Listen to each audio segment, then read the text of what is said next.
Spoiler alert, this Taycan is a great Porsche.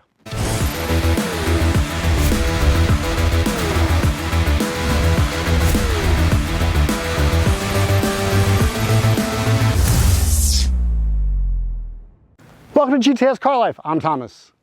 If you clicked on this video, you're probably at least a little bit interested in Porsche's four-door electric sports car, Taycan. Today, we'll review the Taycan, find out what it does great, what could be improved, and what it's like to live with, here on GTS Car Life.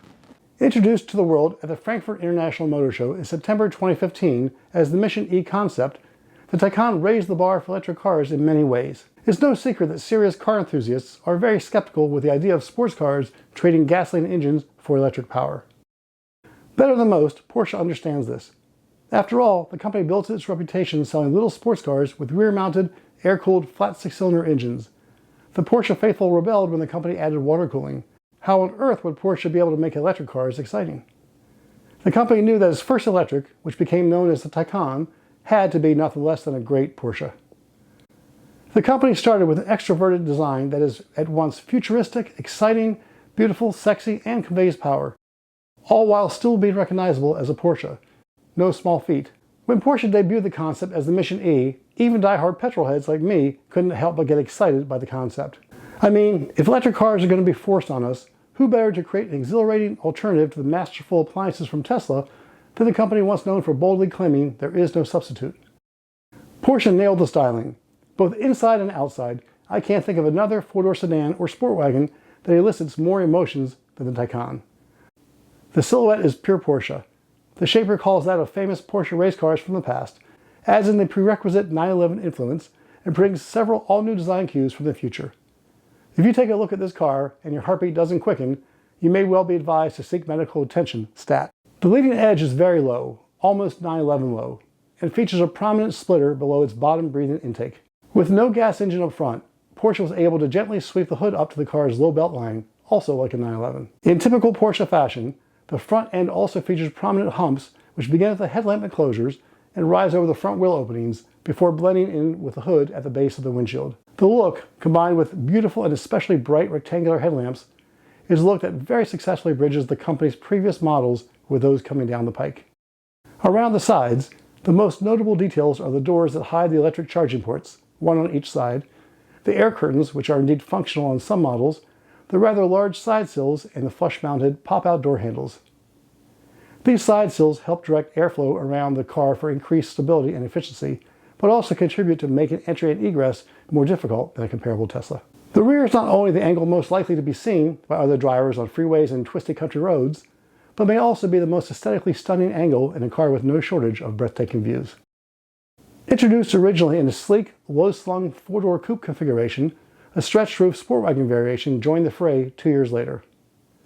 Dubbed the Cross Turismo, and eventually joined by a slightly lower version known as the Sport Turismo, the sport wagon variant provides much-needed additional rear seat headroom, cargo room, improves backseat entry and egress, and features a much larger trunk opening. And it looks fantastic. Both variations of the Taycan are the same inside, apart from increases in space I just mentioned. For supposed sedans and wagons, entry and egress are surprisingly difficult. Porsche's company design directives regarding structural stiffness, rigidity, and crashworthiness are the main culprits here. The swoopy, low sports car body, removable battery pack located beneath the floor, and panoramic glass roof option are certainly contributing factors. With lightweight, mostly aluminum body panels, the structural components of the Taycan needed to be extra large and strong. A result of this are very wide A, B, and C pillars, wider than typical lower side sills, and very small door openings. These structural design elements enable the Taycan to maximize the car's suspension for outstanding handling and result in exceptional crashworthiness. But even average-sized people will find they have to work harder than usual to get over the wide side sills and through the comparatively small doors. In front, the dashboard design and well-bolstered seats add to the challenge. In the rear, I find most people need to turn their feet sideways to squeeze between the front seatbacks and the rear seats. Frankly, it's easier to enter and exit a 911 due to that model having two larger doors. I think it's a fair trade-off. Wide door sills for great safety. What about you? You sit down low. The seating position is on par with the best sports cars and coupes. But once inside, the seating position is incredibly comfortable. The dashboard sweeps around to enclose driver and passenger in their own cell, with easy access to a variety of screens, haptic buttons, and switches. Porsche offers an optional passenger side screen as well, but although this feature is the shiny new toy of the moment, I don't believe the unit in Taycan offers enough benefits to outweigh its price and likely additional maintenance down the road. The dashboard styling is aesthetically pleasing. The look is modern, but also high quality and imparts a feeling of sportiness. I especially like the driver's instrument display with its minimalist curved surface. It's easily configurable to please most owners' preferences. While definitely recalling the feel of Porsche instrument binnacles going back to the early 911s, it's a clean and modern interpretation. I will be happy to see this spread across Porsche's lineup. Virtual buttons on either side of the instruments, as well as touchscreens in the center of the upper dash and the downward sloping center console, are easy to reach and very straightforward. If you like modern tech and soft buttons with haptic feedback, the controls in the Taycan will make you very happy. Hard buttons are found on the excellent adjustable steering wheel with optional heating and drive mode selector, as well as on the doors where they are utilized to control the windows, mirrors, locks, and seating functions. All of this is straightforward and easy to learn, especially if you've already owned any other Porsche model. The center console armrests feature two large adjustable cup holders and a storage compartment with built-in USB-C ports and a cell phone charger. The lid of the storage compartment is hinged in a slightly awkward manner, but you get used to it. What I can't get used to is the absolutely awful built-in cell phone charger. It's a joke, and I would love to meet the Porsche engineer who signed off on this thing. At best, it will overheat your phone, but more likely, your phone won't charge because it won't line up correctly inside the charging space. So if you rely on it to keep your battery charged, you're going to be in for a very unpleasant surprise. The optional Sport chrono gauge is well integrated on the dashboard. So too are the vents for the climate control system. They look very clean, but are not adjustable by hand. Similar to that found in competitors like Tesla, Porsche chose to place the controls in a digital menu. I understand Tesla is on a mission to cut costs by eliminating all hard switches, so it fits with that brand. But it's so much easier, more intuitive, reliable, and safer to use manual vents. I really hope Porsche ditches this idea. The optional panoramic roof is fantastic. It really lightens up the interior, and I just can't get into the dark interiors of the solid roof models. This Taycan has the optional variable light control feature.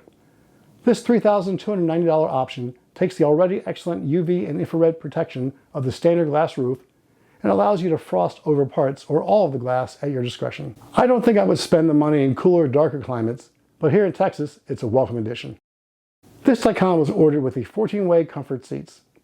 Standard are 8-way adjustable seats, and an additional option are great-looking 18-way sports seats.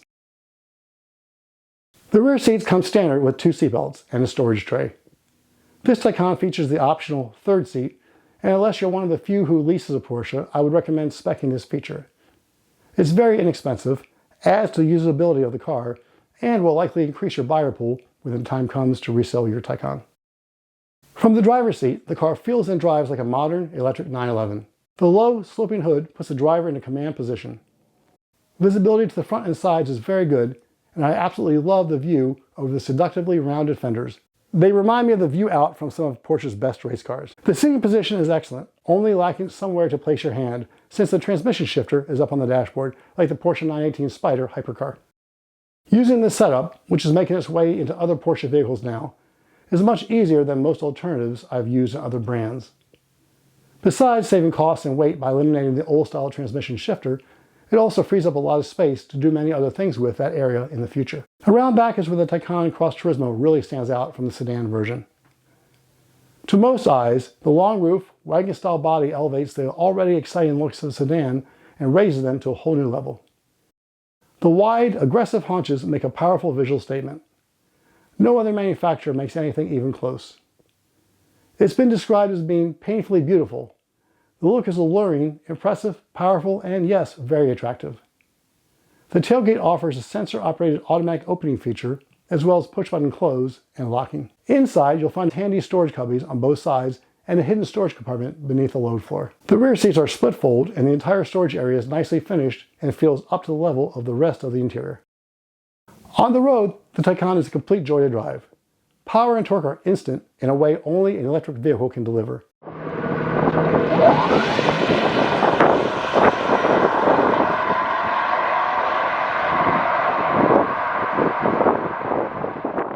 Hi, Thomas here. If you're enjoying this video, please consider subscribing, liking, and clicking that bell so you won't miss all the exciting new content we have coming. Thank you. Step on the accelerator and the car launches. This Taycan in 4S trim takes about 3.4 seconds to rocket to 60 miles per hour, faster than most sports cars you can purchase, and will reach speeds that will cost you your driver's license faster than you can say, "It wasn't me, officer." The steering feels connected and communicates very well. This car drives like a new 911, only with more torque and a lower center of gravity. The suspension is magical in its ability to make 5,000 pounds feel more like 3,000. Cornering is flat and you'll swear the Taycan is begging you to take it to the track. I can't overstate just how much fun it really is to drive a Porsche Taycan. Only when maneuvering in tight spaces, like toll booths for instance, does the width of the Taycan make itself known. The agile, small sports car feeling changes quickly when you need to get through a tight, potentially damaging spot. My wife, who has now driven this Taycan for over 7,000 miles, seems to have gotten comfortable with that, but it's still something that wakes me up and gets my full attention when I'm behind the wheel. I'd like to take a minute to mention a few notable options that new buyers commonly wonder about. Porsche InnoDrive is a winner. I would love to have it on my 997.2 GTS, if only Porsche had it back when I bought my car. It provides a real added level of safety in many driving conditions, but doesn't try to change the Taycan into an autonomous vehicle. Rear axle steering is a must-have in my opinion. Porsche includes this in the smaller 992 911 because it really makes a big difference in the handling and turn circle of that car. Imagine how much it helps in the even longer Taycan. Do yourself a big favor, be sure to spec rear axle steering. Larger 21-inch Cross Turismo wheels, or whatever design you like. Just do it. Don't get all hung up on fears of reducing your range.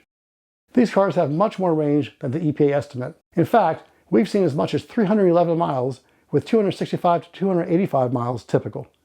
This is a Porsche, not a Prius. Drive it like a Porsche and spec it like a Porsche. You'll love it. Same goes for the optional powered charge port cover. This relatively inexpensive for a Porsche option will help keep your fingers clean, eliminate fingerprints on the charge port door, and is also a cool party trick. Yes, it does render the standard side air curtain feature useless, but an added side benefit is that you won't have to worry about stones being thrown through them by the front tires. All-season tires. If you plan on taking your Taycan out in freezing temps, be sure to spec the all-season tires, not the summer tires. Freezing temps, even as low as 40 degrees Fahrenheit, can cause permanent damage to the compound on summer tires, resulting in a loss of flexibility and even cracking. It's an easy choice to make for a car that won't be driven on the track anyway. Get the onboard 150 kilowatt 400 volt DC charger. You'll be happy later when you have to use something like a Tesla charger. And we really enjoy the massage function for the seats. I only wish they didn't shut off so soon, but at least you can repeatedly turn them back on. So, to sum up the strengths of the Taycan Cross Turismo, you'd be hard-pressed to find a more exciting car to drive, regardless of the body style or number of door openings. The Taycan is an exhilarating driver, and it more than lives up to the expectations its beautiful and sexy styling promises. The electric powertrain in this car actually helps the Taycan to be an even more exciting drive than it would be with a traditional gas power plant. The instant and endless torque and super low center of gravity propel the Taycan way ahead of its nearest gas-powered stablemate, the Panamera. Range too is really very good, much better than the wildly low EPA estimates. In over 7,000 miles with this Taycan, we've seen as high as 311 miles of range and typically have over 285, even while driving this Porsche like, well, a Porsche. Negatives are few. In the fit and finish department, I've never understood why Porsche split the dash pad down the middle and then used an off-color plastic trim piece to cover it up. Yes, from a manufacturing and assembly point, it helps. Even ultra-high-end companies like Koenigsegg use split pieces, but this interior deserves better than this. And of course, there's the ridiculous built-in phone charger. And then there's the small door openings. Truth be told, I'd gladly trade in larger openings to gain the substantial structure and the handling and safety benefits it brings, but not every owner may feel the same. The average car today has more electronics than the space shuttles. Think about that. So it's not uncommon to hear people complaining about electrical problems on their new cars. The Taycan is certainly no exception, but in the 7,500 miles we put on this Taycan, we haven't had a single problem. Whereas most sport utility vehicles offer very little sport and focus instead on the utility part, with the Taycan, Porsche definitely placed sports car qualities ahead of traditional sedan and wagon attributes. Most EV buyers will be better served by Tesla's Model S. Tesla has mastered the art of consumer-friendly electric appliances. Any Tesla model can be described as the Swiss Army knife or Apple iPhone of today's electric vehicle offerings. They do most things reasonably well, and the shortcuts Tesla takes will go unnoticed by most of their owners. If, however, a Porsche sports car is what your heart desires, the Taycan, in any of its various body styles and trim levels, absolutely nails it. Like it did with the Cayenne and Macan, Porsche has once again entered a new segment and created a vehicle that succeeds in not only checking the boxes of most segment buyers, but also, and perhaps more importantly, delivering that intangible Porsche driving and ownership experience that can be found nowhere else. What do you think of the Porsche Taycan? Would you choose a Taycan or a Model S, or maybe a different EV? Let me know in the comments below. Thank you for watching. If you enjoyed this video, please consider liking, subscribing, and click that bell so you won't miss all the exciting new content we have on the way. Have fun, stay safe, and I'll see you out there.